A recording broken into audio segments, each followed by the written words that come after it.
Vyakula ambavyo unatakiwa kula au matunda ya parachichi yako safi sana. Either una sukari, either una pressure.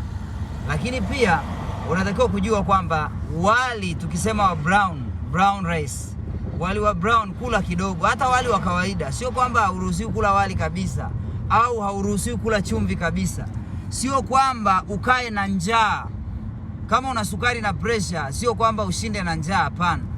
Weka portion ndogo. Kwa mfano, wali wako uwe kidogo sana kulinganisha na mboga au kulinganisha na mboga ulizonazo.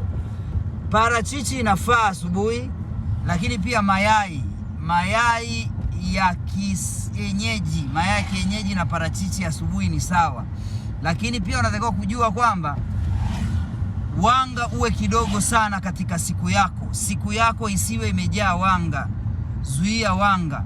Soda, jamani, soda hapana. Juisi za kuchanganya hapana kama una kisukari. Zingatia sana lishe yako, kwa sababu lishe yako ndio maisha yako.